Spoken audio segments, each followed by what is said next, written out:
السلام علیکم۔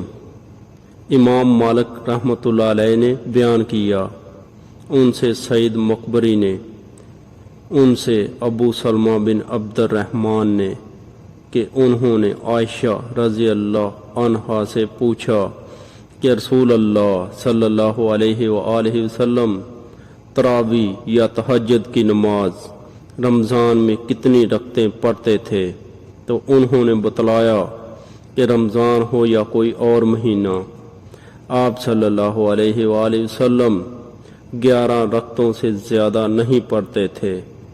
آپ صلی اللہ علیہ وآلہ وسلم پہلی 4 رکعت پڑھتے، تم ان کے حسن و خوبی اور طول کا حال نہ پوچھو، پھر 4 رکعت پڑھتے، ان کے بھی حسن و خوبی اور طول کا حال نہ پوچھو، آخر میں 3 رکعت وتر پڑھتے تھے۔ میں نے ایک بار پوچھا، یا رسول اللہ صلی اللہ علیہ وآلہ وسلم، کیا آپ وتر پڑھنے سے پہلے سو جاتے ہیں؟ تو آپ صلی اللہ علیہ وآلہ وسلم نے فرمایا، عائشہ میری آنکھیں سوتی ہیں لیکن میرا دل نہیں سوتا۔ صحیح بخاری حدیث نمبر 2013۔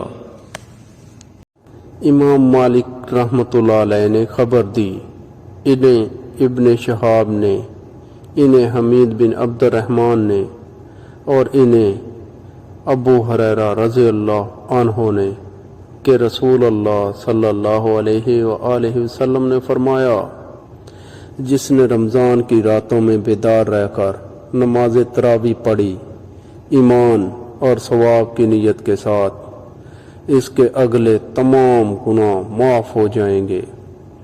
ابن شہاب نے بیان کیا کہ پھر نبی کریم صلی اللہ علیہ وآلہ وسلم کی وفات ہو گئی اور لوگوں کا یہی حال رہا، یعنی الگ الگ، اکیلے اور جماعتوں سے تراویح پڑھتے تھے۔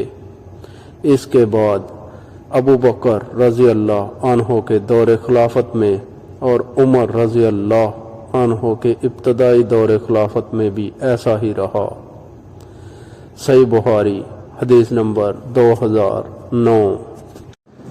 ابن شہاب سے امام مالک رحمۃ اللہ علیہ کی روایت ہے، انہوں نے عروہ بن زبیر رضی اللہ عنہ سے اور انہوں نے عبد الرحمن بن عبد القاری سے روایت کی کہ انہوں نے بیان کیا، میں عمر بن خطاب رضی اللہ عنہ کے ساتھ رمضان کی ایک رات کو مسجد میں گیا، سب لوگ متفرق اور منتشر تھے، کوئی اکیلا نماز پڑھ رہا تھا اور کچھ کسی کے پیچھے کھڑے ہوئے تھے۔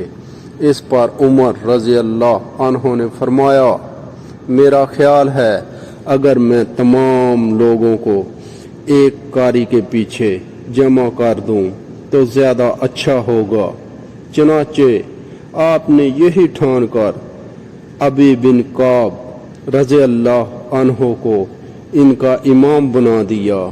پھر ایک رات جو میں ان کے ساتھ نکلا تو دیکھا کہ لوگ اپنے امام کے پیچھے نماز تراویح پڑھ رہے ہیں۔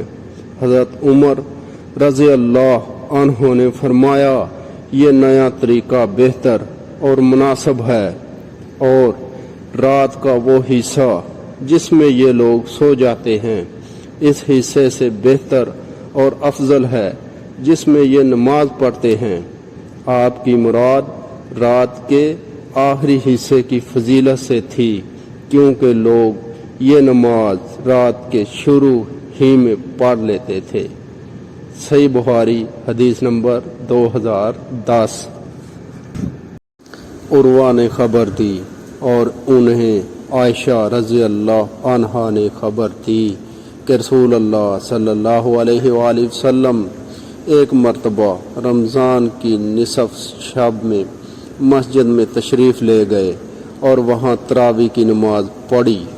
کچھ صحابہ رضی اللہ عنہم بھی آپ کے ساتھ نماز میں شریک ہو گئے۔ صبح ہوئی تو انہوں نے اس کا چرچا کیا، چنانچہ دوسری رات میں لوگ پہلے سے بھی زیادہ جمع ہو گئے۔ اور آپ صلی اللہ علیہ وآلہ وسلم کے ساتھ نماز پڑھی۔ دوسری صبح کو اور زیادہ چرچا ہوا اور تیسری رات اس سے بھی زیادہ لوگ جمع ہو گئے۔ آپ صلی اللہ علیہ وآلہ وسلم نے اس رات بھی نماز پڑھی اور لوگوں نے آپ صلی اللہ علیہ وآلہ وسلم کی اقتداء کی۔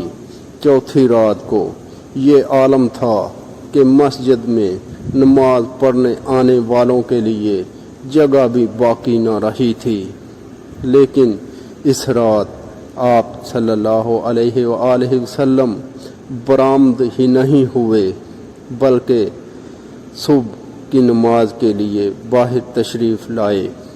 جب نماز پڑھ لی تو لوگوں کی طرف متوجہ ہو کر شہادت کے بعد فرمایا، اما بعد، تمہارے یہاں جمع ہونے کا مجھے علم تھا، لیکن مجھے خوف اس کا ہوا کہ کہیں یہ نماز تم پر فرض نہ کر دی جائے اور پھر تم اس کی ادائیگی سے عاجز ہو جاؤ۔